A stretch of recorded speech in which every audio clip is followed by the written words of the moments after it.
in the deepest shadows of the Javanese jungle, where the sun fears to tread, and the air hangs thick with the scent of damp earth and rotting memories, there lies a secret. They say love is a light, but in this place, love is a tether to something far more sinister. Can you hear it? The sound of feathers rustling against the void, the sound of the messenger who knows your end before you even begin to live it. A black crow watches from the canopy, its eyes reflecting a world that is not ours. Meet Raiden, a man whose heart was a hollow shell, filled only with the ghost of a woman named Sari. She was taken by the fever, leaving him to wander the mist-laden paths of grief. But grief is a dangerous guide. It leads the desperate to the forbidden corners of the earth, where the laws of nature are rewritten in blood and ink. He sought a way to bring her back, regardless of the cost to his soul. He believed that even Beth could be bargained with if one was willing to pay. Under the instruction of a faceless shaman, Raiden found it, the Jenglot, a tiny, withered creature no larger than a human hand, with long, matted hair and fangs that gleamed like polished bone.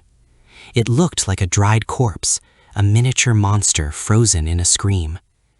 They say the Jenglot is not born, but made, from the remains of those who practice the darkest arts, a vessel for a spirit that refuses to leave this realm.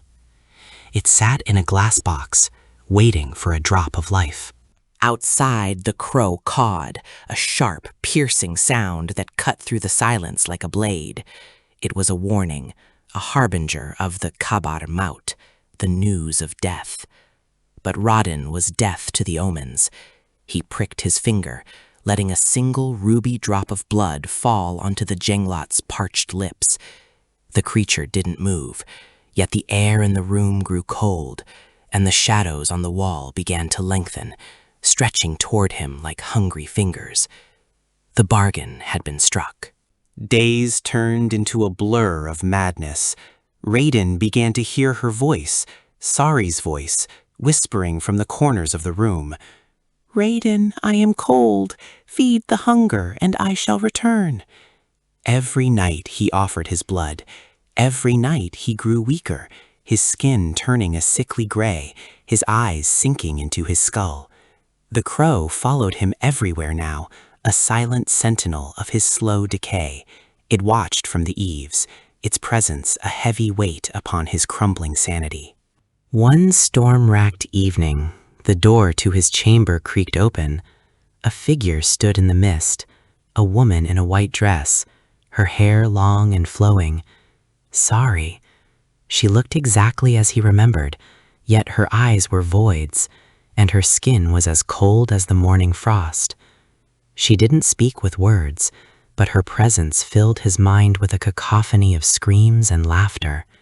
He reached out to touch her, to feel the warmth he had lost, but his hand passed through her like smoke. "Is it really you?" he whispered, his voice a dry rasp. The crow outside went silent. The Jenglot on the altar seemed to glow with a faint, sickly green light. The woman smiled, but it was a smile that didn't reach her eyes. She pointed toward the Jenglot, her finger long and skeletal. Raiden realized then that the creature was no longer small.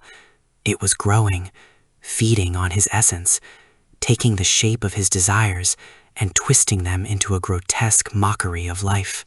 The illusion began to shatter. The beautiful Sari flickered, her face warping into the hideous visage of the Jenglot. The walls of his home seemed to bleed, and the floor became a sea of feathers. The crow suddenly flew into the room, circling his head with a deafening cry. This was the Kabar Maut. The news was not for a loved one, it was for him. He had been so blinded by his love that he hadn't noticed the world around him was rotting away, replaced by a hell of his own making. Then came the ultimate realization, the twist that froze his heart. Raiden looked down at his own hands, but they were tiny, withered, and claw-like.